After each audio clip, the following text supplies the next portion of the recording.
Knockout power is defined as the energy you can generate through your strikes and therefore your ability to hit your opponents unconscious. And this is a very valuable quality because it will intimidate your opponents and give you an edge. You will be able to finish matches and it will give you tremendous confidence. So is punching power genetic or can it be trained? This is something that is widely discussed in the martial arts community, and athletes and coaches are constantly trying to find ways to increase their punching power.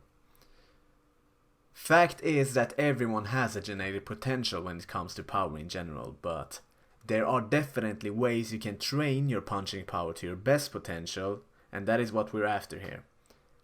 And this has been proven through studies, and I have included some of those studies at the end of this video if you're interested in reading them. There are 3 and only 3 factors that contribute to a powerful strike, and those are technique, force, and velocity. So you can have all the power in the world, but if you lack proper striking technique, you're making things very hard for yourself. That means that technique should always be your #1 priority. Are you using your whole body in the movement? Are you utilizing every single force that your body can use from head to toe? Power training is only a supplement, and technique and strategy training for your sport should be your first priority. So what is the definition of power? Power is often confused with strength, which is wrong. Power is described as force times velocity in physics, or in other words, the product of strength and speed. For boxing, this means that the power generated from a strike is determined by the strength behind your punch and the speed in which it travels. We can use this formula to compare 2 knockout artists, George Foreman and Mike Tyson. If we take someone like George Foreman, he wasn't particularly fast compared to other heavyweights, but he had serious strength and mass behind his punches. This is why he would knock out opponents with relatively slow punches compared to other heavyweights. And then we have someone like Mike Tyson, who was not as strong as George Foreman, but he was incredibly fast for his size. Tyson's power was predominantly produced from speed. Some fighters will be stronger than others, some fighters will be faster, and some will have both. So in short, if you want to develop power in your strikes to your best potential, you need the best of both worlds. You need strength and you need speed. Then you will have power as the product. Explosive power is very different from endurance and strength because it takes a lot of time to develop. You can basically train your endurance and make progress in just a month, but training your explosive power will take a lot of time and focus, so the earlier you start, the better. Explosive power is all about learning how to recruit your fast twitch muscle fibers, so everything starts with the brain. You need fast intentions. A common misconception is that you need to be huge and muscular in order to be powerful, and that is definitely not the case. Most power comes from your ability to recruit multiple motor units in your muscles. That is why you can sometimes see relatively skinny or small people being very strong and powerful in different sports. They have trained their brain to perform fast and powerful movements for a lifetime. So from now on, you need to do all your movements with fast intentions if you want to be explosive. You need to program your brain to think in terms of speed and power, and this will take time, because it goes against your previous programming. If you want to start implementing a power training or explosive training program, you need to have a base of strength. Our time in the gym as boxers or martial artists are limited, so we should choose exercises that gives us the best bang for the buck. And this is achieved through the compound lifts. A squat variation, a deadlift variation, and a press variation. You can think of strength training as your potential room or ceiling for power. And since you're not a bodybuilder, you should stick to 1 to 5 repetitions with heavy weights on each set. You're only looking to develop strength.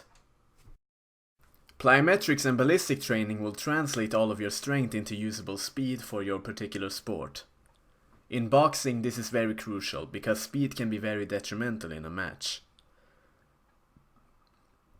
By combining strength training with speed training, you will become faster than ever and you will hit harder than ever, because power is the product of strength and speed. Plyometrics could be seen as your lower body speed development, the legs. It involves different jumping movements with boxes and hedges. And ballistic training includes throwing light, non-bouncing medicine balls, and this will train your upper body speed. In boxing, the power of a punch is generated from head to toe, so you need power in both your upper and lower body. And this category of exercises will enable you to exert and therefore train your maximal speed, because you have little resistance. Those could be seen as a gateway to power, helping you reach that ceiling you've set through strength training. And finally, the last training method is the Olympic lifts. And those include the snatch, the clean and jerk, and the power clean and the power snatch, among many more. Olympic lifts are excellent because it develops power in your whole body. It will train your strength and the speed at the same time, 2 birds in 1 stone. And the thing is, in order for you to successfully perform one of those lifts, you will be forced to use speed, otherwise they won't work. So in essence, Olympic lifts will force you to be fast. The downside, however, is that they require a lot of technical proficiency and a great deal of mobility.